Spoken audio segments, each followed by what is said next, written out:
Оройн тэргүй үзэгчдээ тавтаасаа гамарцгааж байна уу? Монгол Мэдээг хамтлаг цагийн хүрд мэдээллийн хөтөлбөрийнхөө даваа гарагийн дугаарыг эхэлж байна. Эхлээд зарим мэдээний товч агуулгатай танилцсан уу. Говьолтой аймгийн Бугад сумаас 56 км-ийн зайд 3.8 магнитудын хүчтэй газар хөдлөлт боллоо. Буян тухай нэг хорооллын борлуулалтын орлогод 25.2 тэрбум төгрөг төвлөрчээ. Улсын цэцэрлэгт хүүхдэн өгөх гэсэн эцэг эхчүүд хонон өнжин дугаарлаж байгаадаа бухимдалтай байна. Оюутнууд энэ жил нийтийн тээвэрт үнгүй зорчдог ухаалаг картаараа 25 төрлийн хөнгөлтийг эдлээ. Монголын залуучуудын хөтөлбөрийн биржид 10,000 гаруй ажлын байрны захиалга ирж эзнээ хүлээж байна. Засгийн газрын тогтоолын дагуу нийт 100 сая төгрөгийг Ахмад дайчдад тэтгэмж болгон өгч байна. Энэ жил улсын хэмжээнд мэрэгжил сургалт үйлдвэрлэлийн төвүүд 26,000 гаруй элсэгч шинээр авна. Арьс ширний үйлдвэрүүдэд Чингис боомдын хөрөнгөнөөс нийтдээ 220 тэрбум төгрөгийн хөнгөлөлттэй зээлийг олгоно. Өнөөдөр 13 сумын эмнэлэгт УАЗ 469 машин хүлээлгэн өглөө. Халах улын байлдаанд хамгийн түрүүнд Хинтээ аймгаас цэрэг татаж байжээ. Эдгээр болоод бусад мэдээллүүдийг цагийн хүрд мэдээллийн хөтөлбөрөөс хүлээн аваарай. Өнөөдөр 8 дугаар сарын 25-ны өдөр. Өнөөдрөө сургууль цэцэрлэгүүдийн бүртгэл эхэлж байна. Харьяа дүүргийнхээ цэцэрлэгт хүүхдэн өгөх гэсэн эцэг эхчүүд өнгөрсөн 7 хоногоос эхлэн цэцэрлэгийн гадаа хонон өнжин дугаарлаж байна. Жил бүрийн намар үүсдэг энэ асуудлыг хизээ цэгцэрхийг хүлээсэн хүмүүсийн бухимдал их байна. Бид энэ асуудлыг Чингэлтэй дүүргийн 103 дугаар цэцэрлэгээс сурвалжлаа. Хүүхдээ 103 дугаар цэцэрлэгт оруулах гэж байгаа эцэг эхчүүд энэ сарын 19-ноос эхлэн цэцэрлэгийн гадаа хүлээж байна гэж ярьлаа. Энэ цэцэрлэгийн бүртгэл өнөөдрөөс эхэлсэн ч зөвхөн хуучин явж байсан хүүхдүүдээ эхний ээлжинд бүртгэх юм байна. Тиймээс шинээр хүүхдээ эсвүүлэхийг хүсэж байгаа энэ хүмүүс ахин 2 хоног хүлээх хэрэгтэй болж байна. Би бол 2 ихэр хүүхдтэй 2 ихэр хүүхд өгөх гээд байж байгаа. Жил болгоно оронтой байхгүй. Манай хүүхд 6-наас хүртэл энэ цэцэрлэгч явж үзээгүй. Миний зэв байдیں۔ Би одоо тэрний ганц хүүхд одоо 3 настай. 3 нас одоо хүрчсэн байна. Яг энэ сар нь болцсон байна. Тэгсэн чинь энэ дээр бол энэ самбар дээр эднэрээ гаргаад тавьчихсан самбар дээр бол 3 настай хүүхд авахгүй, 11 оны хүүхдийг авахгүй, авах боломж байхгүй.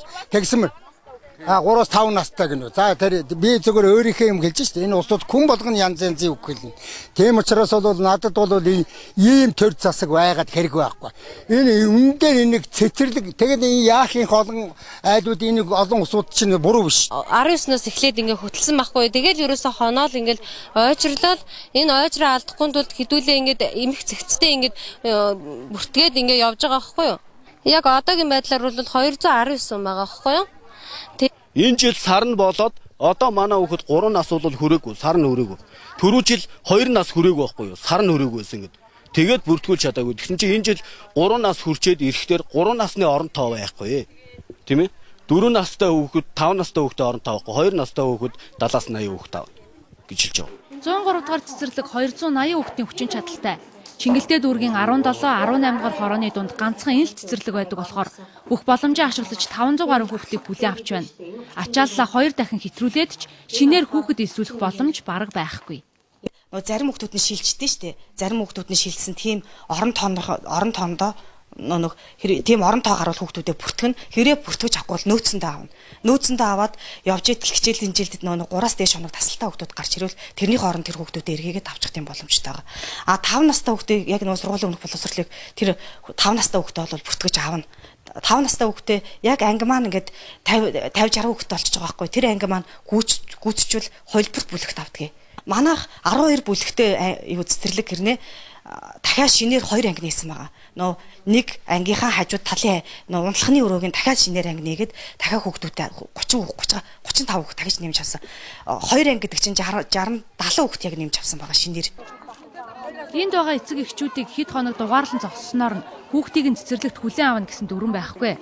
Гэхдээ хүүхдээ явуулах цэцэрлэггүй хоцорчихгүй гэж санаан зовсон хүмүүс арга ядахтаа инхүү хонон өнжид дугаарлан хүлээсээр байна. Хүүхэд бүртээ хөрөлцөхөөч сургууль цэцэрлэгтэй болёо гэвэл зөвхөн нийслэл хотын хэмжээнд 364 шинэ барилга байгууламж хэрэгтэй гэсэн тооцоо гараад байна. Гэтэл энэ жил улсын төсвийн хөрөнгөөр нийслэлд ердөө 2 шинэ сургууль, гадны байгууллагын тусламжаар 17 цэцэрлэг ашиглалтанд орж байна. Энэ тоо баримтуул ойрын 10 жилд сургууль цэцэрлэгийн хүртээмж муу байхыг илтгэж байна.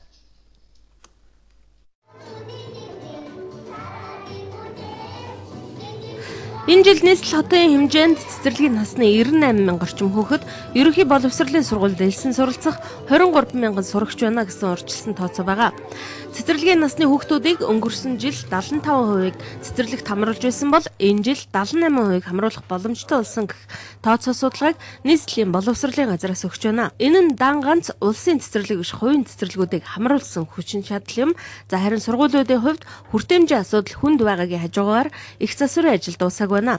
Хамгийн залуу барилга нь л гэхэд 20-30 жилийн настай сургуулиудыг их засварт оруулах тухай яриа ажил эхлэх үеэр биш харин амралт зугаалга эхлэх 7 дугаар сараас эхэлсэн гэж байна. Одоо их засварын ажил 50-80% та байгаа юм байна.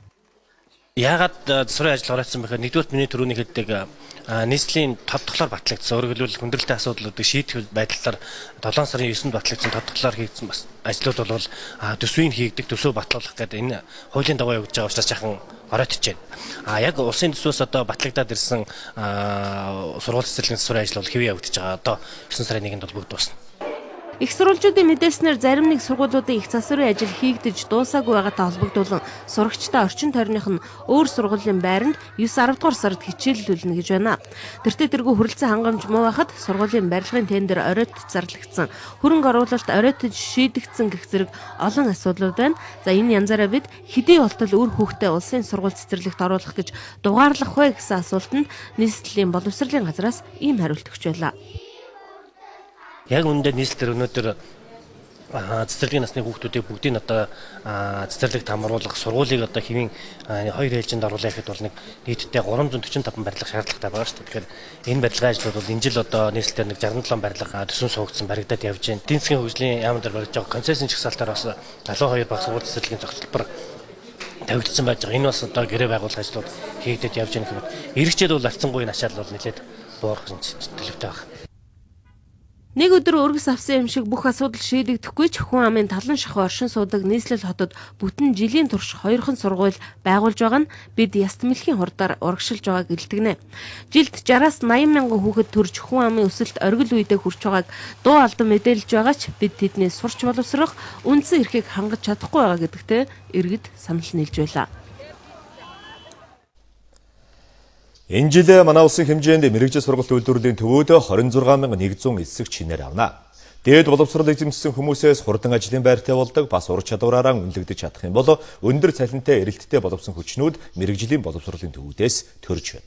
Өмнөх жилүүтэй харьцуулахад дээд сургуульд орхоос мэрэгжлийн сургалтын төвүүдэд хандах эсэгчдийн тоо нэмэгдсэн байна.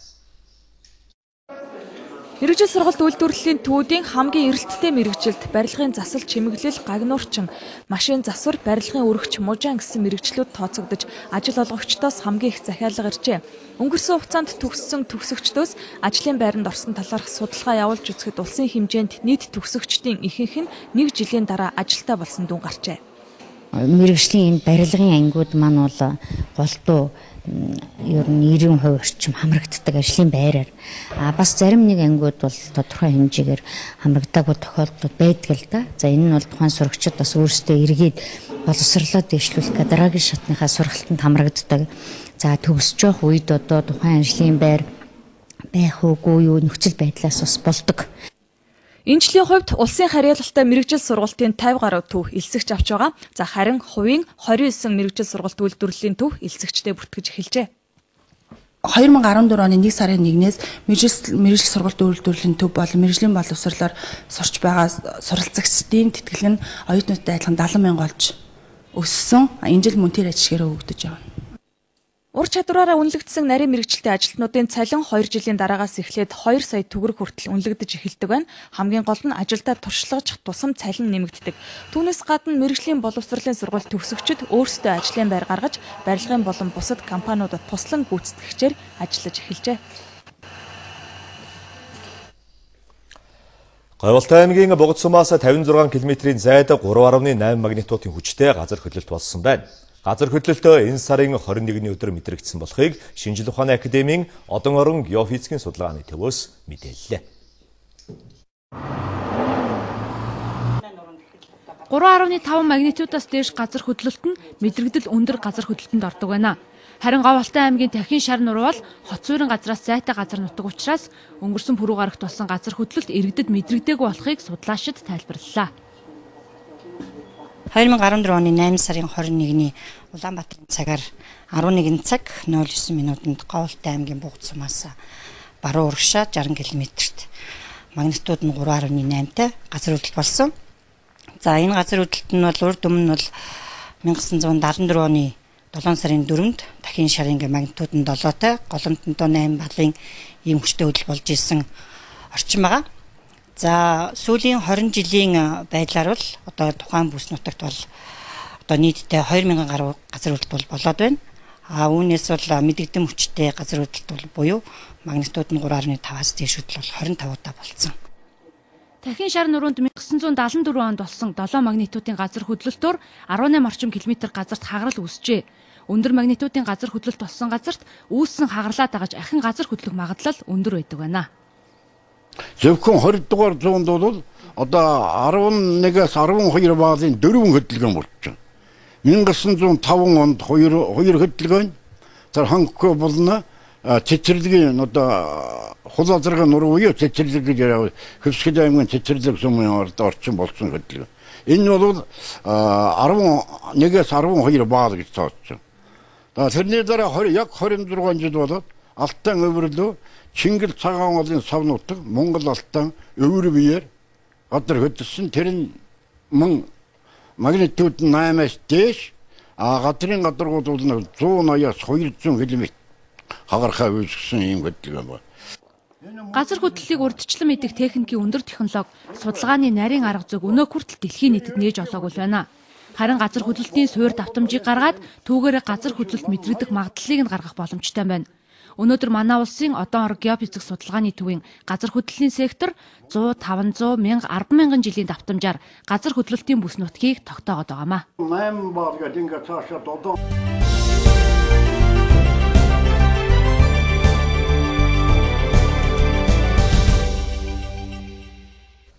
Хөтөлбөрийн дараагийн хэсэгт анхаарлаа хандуулцгаана уу. Арьс ширийг дотооддоо гүн боловсруулж эцсийг нэмэн өртөг шингэсэн бүтээгдэхүүн хийдэг үндэсний үйлдвэрүүдэд төрөөс зээл олгож эхэллээ. Чингис Бондын хөрөнгөөс 888 төсөлдөө олгох зээлийн 220 тэрбум төгрөгийг арьс ширний салбарынханд олгохоор болсон.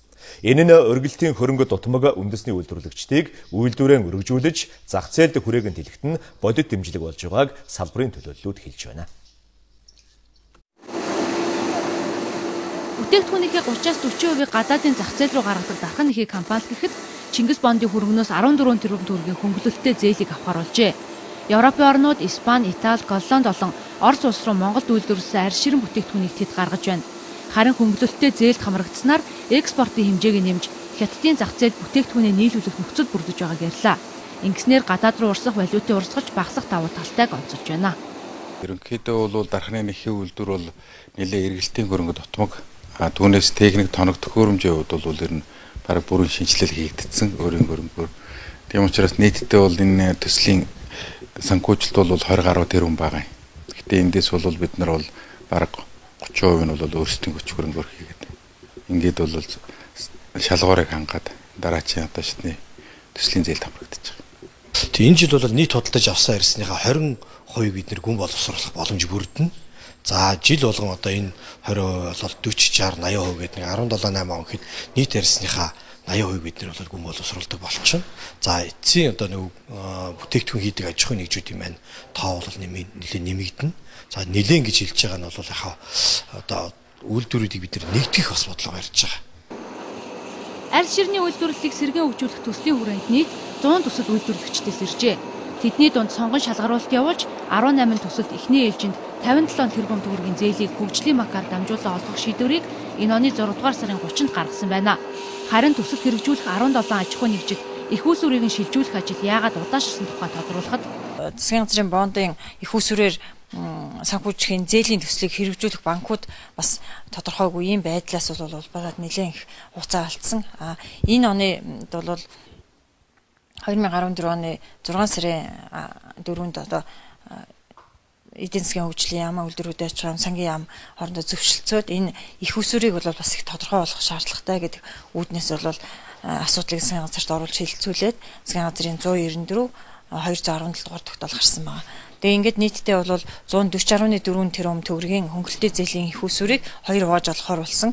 За нэг хэсэг их усүр нь бол одоо үйлдвэржилтийн бонд буюу хөгжлийн банкнд байгаа их усүрээс санхүүжүүлнэ. За нөгөө их усүрийн бол 30 тэрбум төгрөгийг голомт банкнд байршиж байгаа одоо Чингис хаан бондын үлдэгдлээс одоо санхүүжүүлэхээр ингээд тогтсон байгаа. Манай улсын зах зээлд худалдаалагдаж байгаа үндэсний үйлдвэрлэлийн түүхэн эдийн дийлэнх хувийг нь гадны орноос худалдаж авдаг. Харин арьс ширний салбарт ийм хэмжээний дэмжлэг үзүүлснээр гадаадын орнуудад түүхэн эдийн зах зээлээ алдахгүй байх.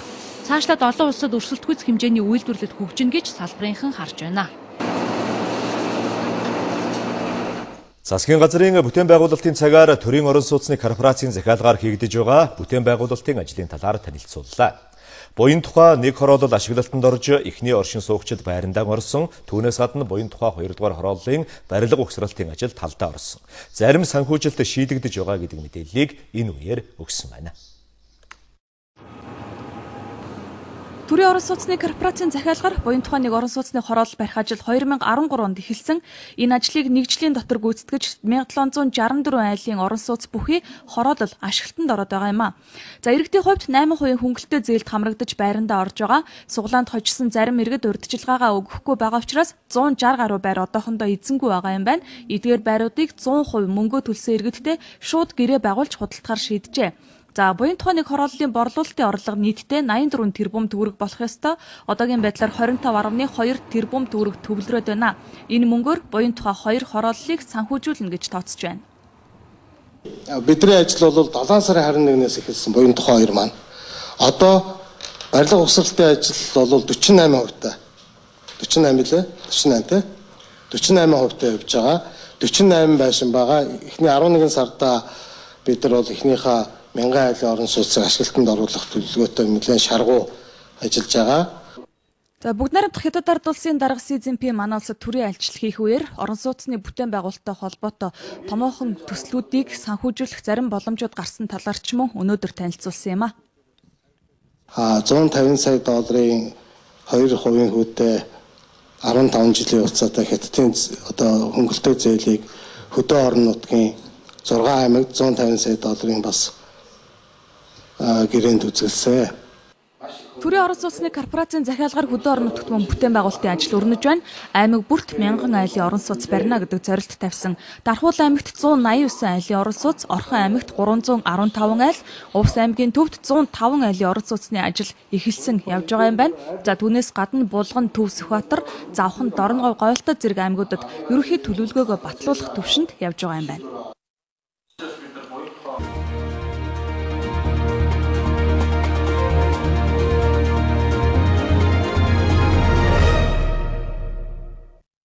Цагийн үрд мэдээллийн хөтөлбөр өнөөдрийн сэдвэрээр үл хөдлөх хөрөнгийн зах зээл гэдэг асуудлаар Master Properties Group-ийн ерөнхий захирал Тас Цэрэнтэй ярилцаж байна. Танд орооны төргий. Тэгэхээр жил болгоны ер нь олон жилийн дундчаас харахаар яг 9-10 дугаар сард үл хөдлөх хөрөнгийн үн ялангуяа орон сууцсан дээр яг өсөх хандлага ажиглагддаг. Энэ жилийн хувьд байдал ямар байна вэ?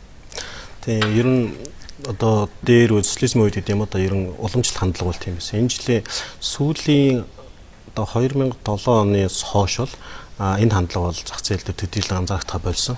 Харин үл хөдлөх хөрөнгө нь өөрөө ирээдүйд үнцэнтэй болох уу юу гэдэг нь л илүү чухал болсон.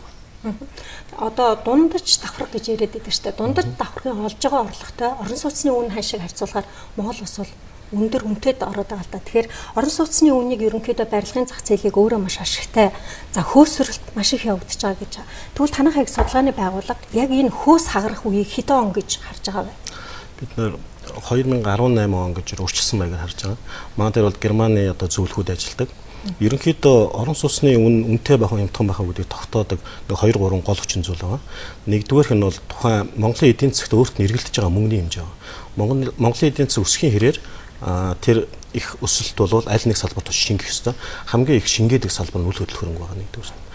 Хоёрдугаарт нь 18 онд одоо энэ хөө саарах магадaltaй байгаа шалтгаан нь бол Монголын эдийн засаг харьцангуй дээшээ доошоо савлгаа нь багасаад мөн 18 оноос эхлээд гадагшаага одоо хэмжээний төлбөр төлж эхлэхтэй холбоотуулаад дотоодын ипотекийн зах зээлдээ бол хэмжээний мөнгө засгийн газраас нийлүүлэхгүй бол энэ хөөс харах магадaltaй.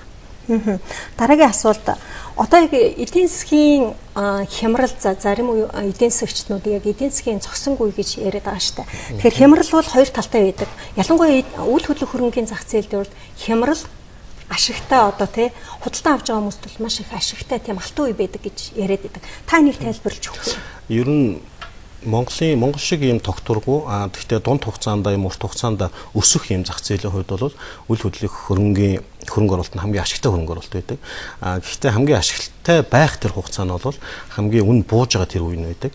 Тийм учраас энэ жилийн хувьд бол 2014 онд бол энэ хамгийн одоо зөв цаг үе гэж бол би үзэж байна. Өөрөөр хэлбэл үнэн хямдарч байгаа дээр авах ёстой гэсэн үг. Авах ёстой гэсэн үг. Жишээ нь дотоодын нийт бүтээгдэхүүн нэг дахин өсөхөд үйл хөдлөх хөрөнгөний үн мөн ойролцоогоор нэг дахин орчмыг дагаад өсдөг. Бидний хүлээж байгаа хүлээлт бол 2018 19 он гэхэд Монголын дотоодын нийт бүтээгдэхүүн 4000 8000 болно гэж үзэж байгаа тохиолдолд бол одоо авсан үн бол дахиад нэг удаа нуурах одоо нэг дахин илүү үнэтэй болох болцоо. Танах бол судалгааны байгууллага яг энэ үйл хөдлөх хөрөнгөний зах зээл дээр судалгаа хийдэг гэдгээр нь бол олон нийт хамгийн сайн мэдтгэлтэй. Тэгэхээр одоо үйл хөдлөх хөрөнгийг худалдаж авал байршлын хувьд хаана хамгийн боломжтой ирээдүйд үн цэн улам их өсөх байршилтай байна. Тэгээ үйл хөдлөх хөрөнгөний гол үн цэнийг тодорхойлж байгаа зүйл нь бол байршил. Тэр байршлын өөрийнх нь үн цэнийг тодорхойлж байгаа зүйл нь бол ирээдүйн нь. Өнөөдрийн үн биш. Тэгэхээр өнөөдөр бол үн цэнтэй байгаа зарим байршлууд 4-5 жилийн дараа үн цэнгүй болох аюултай. Үн цэнгүй болсон тохиолдолд бол үйл хөдлөх хөрөнгө нь ямар ч үнэгүй болох аюултай байдаг. Нөгөө баг зэргийн бууралт биш, бүр үнэгүй болох аюултай байдаг. Хамгийн өсөх байршлын хувьд бол одоо орон сууцны байршил тий одоо commercial гэдэг одоо үйлчлэгийн зориулалттай байршил гэдэг үзвэл үйлчлэгийн commercial зориулалттай байршил илүү үнцэнтэйгээр өсдөг. Учир нь бол тэр мөнгө хийдэг учраас Монгол Улаанбаатар хотын хувьд бол одоо бидний нэрлэлт заншнаар 7 дугаар хороол ирээдүйд хамгийн Сүхбаатар дүүргийн 7 дугаар хороол хамгийн үнцэнтэй байршил бол. Та яагаад 7 дугаар хороолыг одоо бол 7 дугаар хороолны чинь хүмүүс хамгийн гэр хороол ихтэй. За тийм дөнгөжл нэг одоо бараг юу гэдгийг орлого багтаа өрхийнхэн зориулсан орон сууц баригдаж байгаа гэдгээр нь хүмүүс хараад байгаа шүү дээ. Тий. Хүмүүс тэгэж ихэнх хүмүүс нь тэгэж харж байгаа учраас цөөх хүмүүс нь ашиг хийдэг гэсэн. Нэг олж харсан хүмүүс нь 7 дугаар хорооллыг үн цэнтэй болгож байгаа 3 зүйл байгаа. Нэгдүгээрт нь бол одоо Сүхбаатарын талбай, засгийн газрын ордон, төр засгийн одоо төв байгууллагуудаас хамгийн ойрхон барилгаж байгаагүй хэсэг байгаа. Хотын төвд хамгийн ойрхон, хамгийн том барилгаж байгаагүй хэсэг байгаа. Хоёрдугаарт нь бол тэнд дэд бүтц бол өмнө нь тавигдаагүй байсан. Энэ жил бол төсвийн хөрөнгөөр дэд бүтц тавигдаад дуусж байгаа. Гуравдугаарт нь бол зөвхөн өнөөдрийн байдлаар гэхэд тэр хороо тэр бүсд бол 10 ширхэг офисын барилга, 2 ширхэг үйлчлэгийн барилга баригдах зөвшөөрлөө авсан байна. Энэ бол нэг сайхан мэдээ гэж би боддог. Энэ бол Улаанбаатар хот бол өөрийн гэсэн шинэ бизнесийн төвтэй болж байгаа. За танах бас энэ ч өөрийнхөө офисын зориулттай барилгыг бариад эхэлсэн байсан. Тий, офисын зорилготой. Бид нар Pro-1 гэдэг төслийг тэнд хэрэгжүүлж байгаа. Ер нь дашрамт хэлэхэд бол өнөөдрийн үйл хөдлөх хөрөнгөний зах зээл дээр байгаа нэг том асуултын нэмдэг байгаа. Энэ бол их өндөр үнийн дүнтэй одоо хариуцлага хойно дагуулж байгаа учраас айгүй их бодох ёстой зүйл. Энэ бол төсөл хэрэгжүүлж эхлэхээс өмнө түүний концепцийг бол зөв хийх ёстой байдаг. Яг хэрэглэгчийн судалгаанд үндэслэн одоо тийм хэрэглэгчийн эрэлт хэрэгцээ шаардлагыг хангасан тийм бүтээгдэхүүн нийлүүлэх тал дээр бол харьцангуй дутагдaltaй.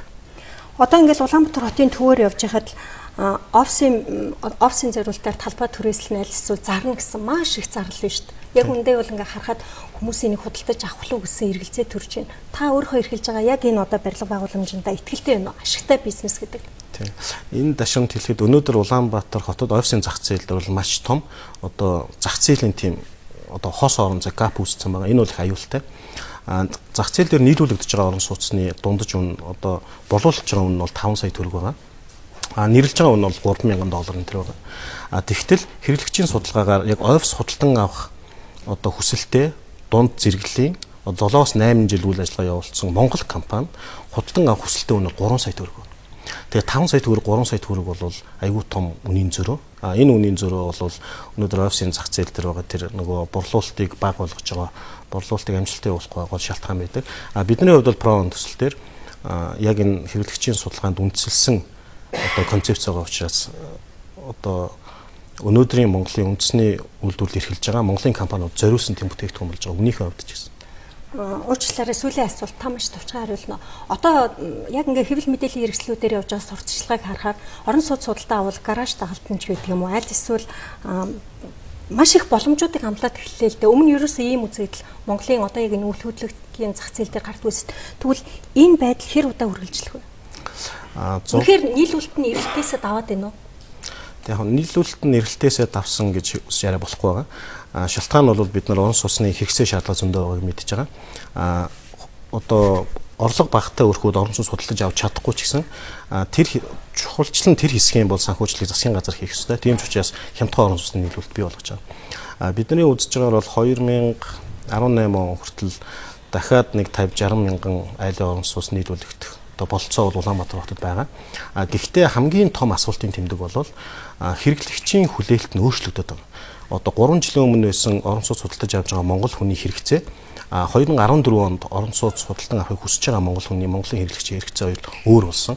Харин нийлүүлэлт нь бол нийлүүлэлтийн шин чанар нь бол энийг дааж өөрчлөгдөж чадахгүй. За баярлалаа. Цагийн урд мэдээллийн хөтөлбөр өнөөдрийн сэдвээр үйл хөдлөх хөрөнгийн зах зээл сэдвээр Master Properties Group-ийн ерөнхий захирал Дас Цэрэнтэй ярилцлаа.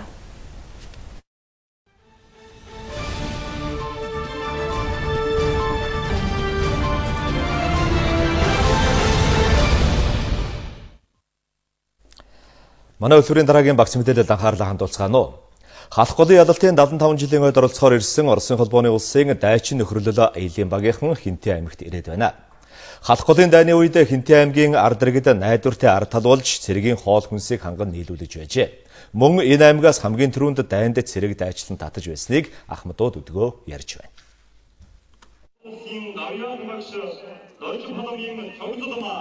Халах голын дайн ихэлсэн зар ирэхэд эрнөхрөө дайнд үдэж, эхнэр хүүхдүүд нь цэргийн хүнс орон байрыг бэлдэх хүндхэн даалгавартай үлдэж байсныг Ахмад дайчид дурсаж байна. 1939 оны 5 дугаар сард буюу Японы цэргүүд агаарын дэмжлэгтэйгээр манай улсын хил рүү довтолж ирэхэд дайнд оролцох цэргүүдийн хүнс хангамжийг Хинтээ аймгаас татах ажиллагааг зохион байгуулсан байна. Энэ үргийг авсан нутгийн иргэд 8 хоногийн дотор 500 гэр 7000 гаруй малыг цуглуулан цэргийн ард талынханд хүлээлгэн өгчээ. Балсэрийн нийт ард түмэн чинь цэргийнхээ хоол ундыг бэлтгэн малаа туу үхэр хоньо тууж халах гол хөргөн шүү да.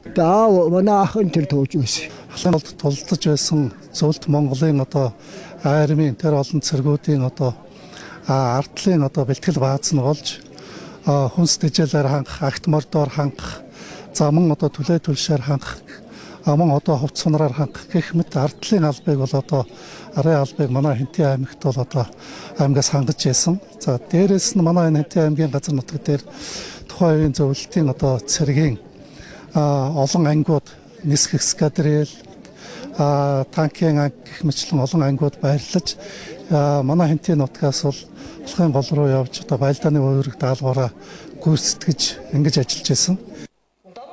18-аас дээш насны эрчүүд цэрэгтэй дайчлагдсан татагдсан учраас 15-аас 16 настай хүүхдүүд дайны ард талд ажиллаж, иргэдийн өгсөн гэр малыг халах голд хүргэж өгч байсныг тэтгэлж байсан юм а. Дайны энэ халуун өдрүүд өнөөдөр түүх болон үлдсэн хэдий ч бид хизээч мартаж болохгүйг дайчин нөхөр аялын багийнхан хэлж байна. Энэ дайнд Монгол улс зөвлөл холбоот улсын 9800 гаруй цэрэг амиан алдсан юм а. Бид халах голын дайнд оролцсон эгэл цэргүүдийн төлөөлөл болж эндэрсэн юм. Дайны талбараас ялалт авчирсан баатрууд өдрөөс өдөртөө цөөрсөөр байна. Гэхдээ бидний ах дүүгийн харилцаа хоёр улсын найрамдал мөн хорших болно. Хүнд бэрх цаг үед манай хоёр улс байнга хамтдаа байсан. Одоо ч хэвээрэн байгааг онцлон хэлмээр байна.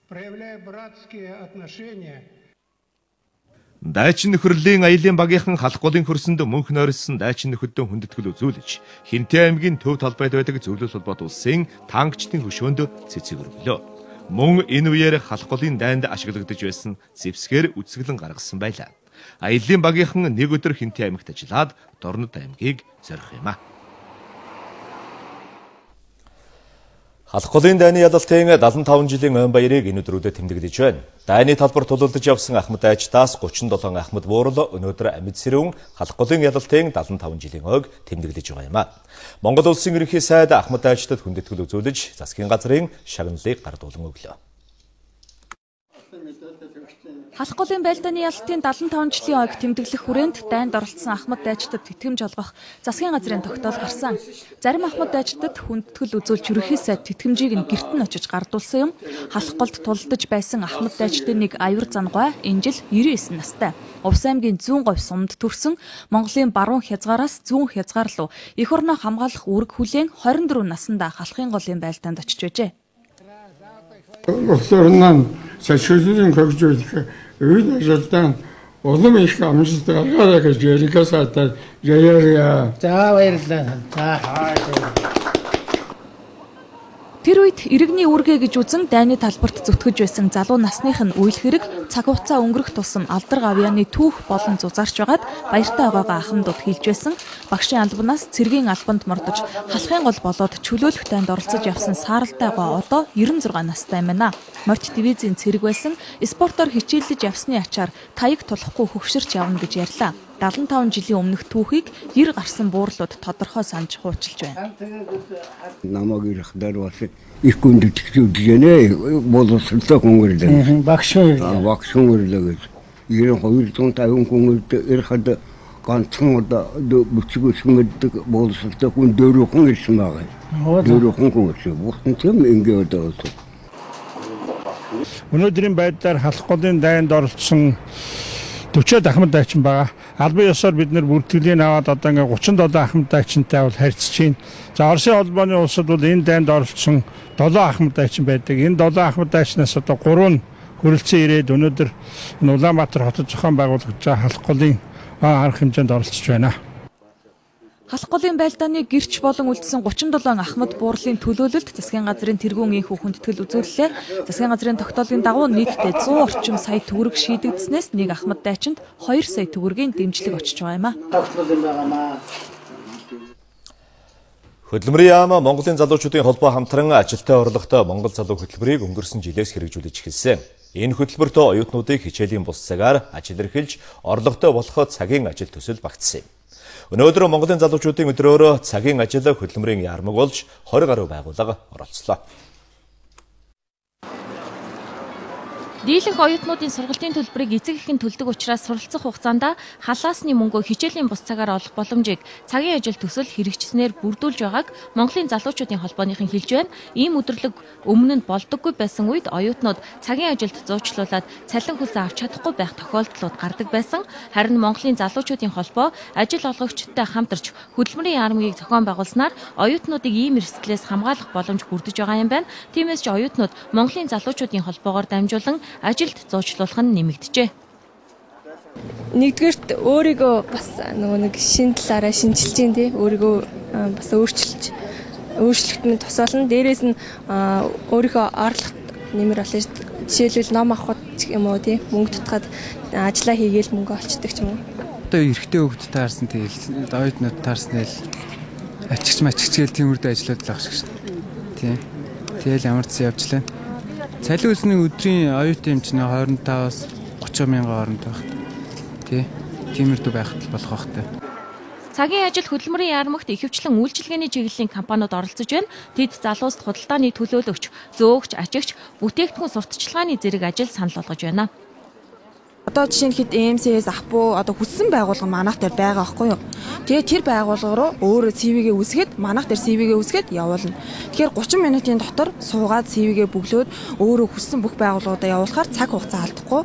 Тэгээд дээрээс нь хурдан хугацаанд ажилд орох боломжтой. Барилгын ботоцчлалын компани, тэгээд хөдөлмөр зуучлалыг төлөх зуучлалын компани байхгүй.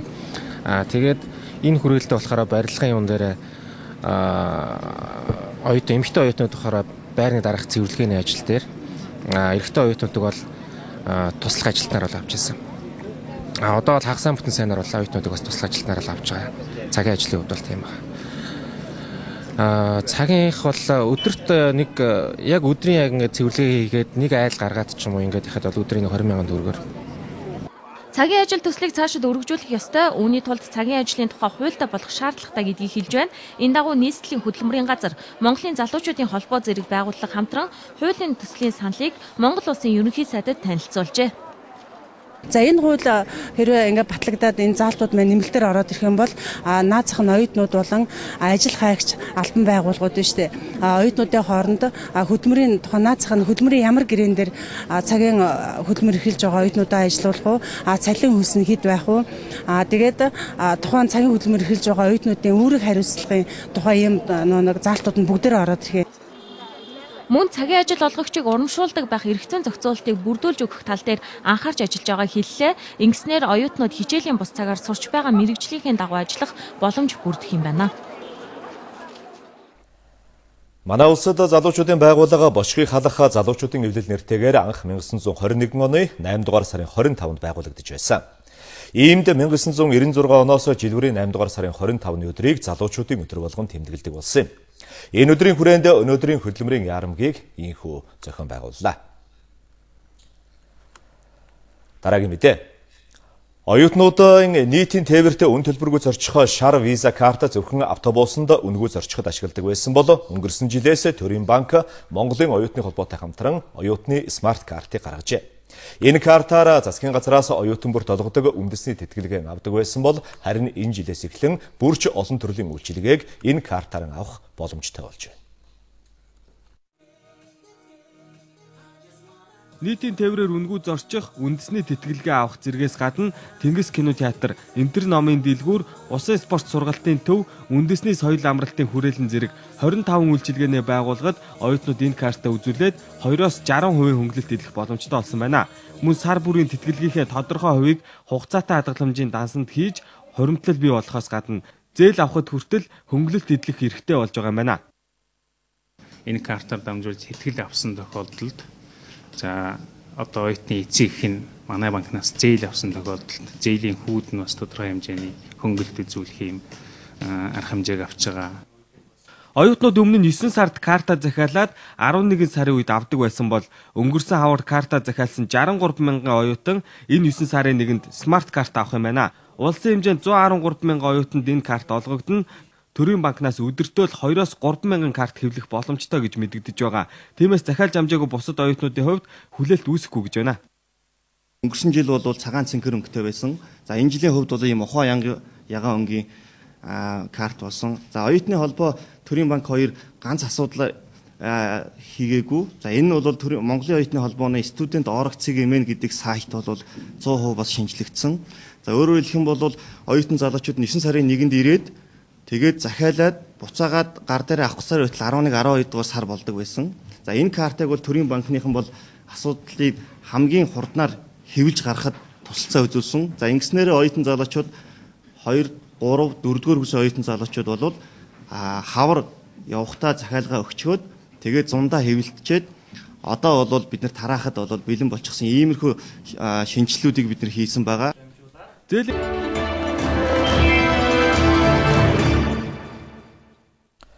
Одоо гадаад үлэмдрэлийн мэдээ хүлээн авч үзсгэнэ үү. Украины ерөнхийлөгч Петр Порошенко Оросын холбооны улсаас ирж байгаа занал хийлэлтэд тэмцэх зорилгоор цэргийн зарлаа нэмэгдүүлэхээр засгийн газартайгаа зөвлөлдөж байгаагаа мэдэгджээ. Өөрөөр хэлбэл Украин улс 2015 оноос хойш 2 жилд цэрэг армийн шинжилэлтэнд 3 тэрбум Америк доллар зарцуулахаар зэхэж байгаа юм а. Украины ерөнхийлөгч хуучнаараа зөвлөлт холбоотой улсаас тусгаар тогтносны 23 жилийн хүрээнд болсон цэргийн жигсаалд оролцох үедээ цэргийн зарлаа нэмэгдүүлнэ гэдгээ мэдэгдэжээ. Өчигдөр Киев хотноо болсон тусгаар тогтнолын ойн цэргийн жигсаалд цэргийн 2000 гаруй албан хаагч оролцсон байна. Тэдний зарим нь Украины зүүн бүс нутагта Оросыг дэмжигч салан тусгаарлагчдын эсрэг ажиллагаанд оролцож байжээ. Мөн цэргийн жигсаалд хуягт техникүүд болон газар агаар ангиллын пуужингуудыг оролцуулсан байна. Украины төрийн тэргүүн улс орнын тусгаар тогтнолоо хамгаалахад байнгын бэлтгэлтэй байх ёстойг цохон тэмдэглэсэн байна. Украины нийслэлд тусгаар тогтнолоо бахархан тэмдэглэж цэргийн жигсаал зохион байгуулалтаа зэрэгцээд өчигдөр босгочдын хяналтанд байгаа Донецкийн төв гудамжаар Украины армийн олзлогдсон цэргүүдийг албадан жигсаасан байна. Оросыг дэмжигч салан тусгаарлагчдын хяналтанд ор Украины армийн 100 гаруй цэрэг Донецк хотын төв годамжаар жигсэх үед хотын иргэд тэднийг жигшин зэвүүдсэн байдалтайгаар хүлээн авчээ.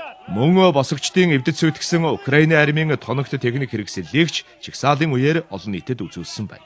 Донецк хотод олзны цэргүүдийг албадан жигсаасан энэхүү үйл явдал салан тусгаарлагчид энэ бүс нутагт эрх мэдлийн тогтоосноо төв засгийн газарт нь харуулах зорилготой гэж хэвлэлүүд онцолсон байна. Оросын холбооны улс Беларусь, Казахстаны төрийн тэргүүд энэ сарын 26-нд буюу маргааш Минск хотно Украины ерөнхийлөгч Петр Порошенкотой уулзалт хийхээр бэлтгэж байна. Энэ уулзалт Украины хямралыг зогсоох боломж болно гэж Европын холбоо үзэж байна. Европын холбооны төлөөлөгч Кэтрин Эштон тус холбооны худалдаа эрчим хүчний комиссарууд мөн оролцож, Европын холбоо болон Оросын холбооны улс Украины худалдаа эрчим хүчний асуудлыг хэлэлцэхнэ. Украин Европын холбооны орнууд болон Оросын холбооны улстай сайн харилцаа тогтоох нь чухал байгааг хадагтай Кэтрин Эштон онцолсон байна. Украины үндэсний аюулгүй байдал батлан хамгаалах зөвлөлөөс маргааш болох уулзалтаас бодит үр дүн хүлээж байгаагаа илэрхийлжээ. Украины тал энэ удаагийн хэлэлцээгээр гал зогсоох санал тавих хэсэг нь тодорхойгүй байгаач ерөнхийлөгч Петр Порошенкогийн гаргасан энхийн төлөвлөгөө хүчинтэй байгааг Киевээс мэдэгдээд байна. Харин Оросын холбооны улсын зүгээс Минскэд болох уулзалт Украины хямралыг намжаах арга замын эхлэлийг тавина гэдэгт найдаж байгаагаа илэрхийлжээ. Холбооны бүгд найрамдах Герман улсын засгийн газар Европын холбооны төлөөлөгчдийн хүчин чармайлтанд ор явагдах яриа хэлэлцээг дэмжиж үр дүн хүлээж байгаагаа мэдэгдсэн байна. 2012 онд Исламын нэгэн зэвсэг төлөвлөлд барьцаалагдсан Америкийн нэгдсэн улсын сэтгүүлч Катарын засгийн газрын зуучилд ор өчигдөр суллажээ. Сэтгүүлч Петр Тио Кертис Сирд суллагдсан болохыг Америкийн нэгдсэн улсын төрийн нарийн бичгийн дарга Джон Керри албан ёсоор мэдэгдсэн байна. Петр Тио Кертис нь 2012 онд Сирд ажил үргэн гүйцэтгэж явах үед Айл Нулсара бүлэглэг ихэнд барьцаалагдажээ. Америкийн нэгдсэн улсын засгийн газар сэтгүүлчийн суллаж авахын тулд өнгөрсөн 2 жилийн хугацаанд 10 гаруй орны засгийн газраас тусламж хүссэн байна. Үүний үр дүнд Катарын засгийн газрын тусламжтайгаар зэвсэг төлөвлөлийнхний гараас сэтгүүлчийн суллан авч байна. Түүнийг суллуулахын тулд барьцааны мөнгө төлөөгүй гэж гэр бүлийнх нь мэдэгдэжээ. Сирийн Айл Нулсара бүлэглэл Кертисийг Сир, Израилийн хооронд галзгсоох гэрээнд хяналтад тавьж байгаа нэгдсэн үндэсний байгууллага инхийг сахиулагчдад хүлээлгэж өгчээ. Тэднээс барьцаанаас суллагдсан сэтгүүлчийг Америкийн нэгдсэн улсын засгийн газрын төлөөлөгчд хүлээлгэж өгсөн байна. Өнгөрсөн 7 хоногт Сирийн Исламын улс зэвсэг төлөвлөлд Америкийн нэгдсэн улсын нэг сэтгүүлчийг цаазалж, улмаар барьцаанд байгаа Америкийн нэг сэтгүүлчийг хөнөөнө гэдгэн анхааруулад байна. Энэ хүрээнд Америкийн нэгдсэн улсын төрийн нарийн бичгийн дарга Сирийн дээрх бүлэглэлийн барьцаанд байгаа сэтгүүлчийн суллуулахын тулд бүх талын хүчин чармайлт гаргаж байгааг мэдэгджээ. Өөрөөр хэлбэл Вашингтон барьцаанд байгаа иргэдэд суллуулахын тулд дипломат болон тагнуулын цэрэг армийн нөөцөн ашиглах бодлогыг баримталж байна. Ираны гадаад харилцааны сайд Махмед Жавад Зариф Иракийг шинэ засгийн газар байгуулахад дэмжлэг үзүүлэх зорилгоор өчигдөр Багдадад зочилсон байна. Тэрээр албан тушаалаас бууж байгаа ерөнхий сайд Нури Аль-Малики болон ерөнхий сайдад нэр дэвссэн Хайдар Аль-Абади нартай Иракийн шинэ засгийн газар болон Исламын хэт аврагчтай тэмцэх асуудлаар уулзалт хийжээ. Уулзалтын дараа тэрээр Иракд ардчлалын үйл явц хурдсна гэдэгт итгэл дүүрэн боллоо гэдгийг илэрхийлсэн байна. Мөн Иран улс Иракийн талд тууштай зогсно гэдгийг тэмдэглээд Аль-Абадиг шашны бүх урсгалын төлөөлөлтөд шин засаг бүрдүүлнэ гэдэгт итгэж байгаагаа илэрхийлжээ. Ираны эрх баригчид сүннитийн зэвсэг дайчид Иракд хүч нөлөөгөө нэмэгдүүлж байгаа нь Ираны аюулгүй байдал занал хийлнэ гэж үзэж байна. Хөрш орнууд болох Иран, Иракийн хүн амд шиитийн зөнхөлдөг бөгөөд улс төр соёлын ойр харилцаатай байдаг юм а.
Эрх мөсөгчтэй үүгээр Монголын мэдээ агентлаг цагийн хүрээд мэдээллийн хөтөлбөрийнхөө даваа гарагийн дугаарыг өндөрлөж байна.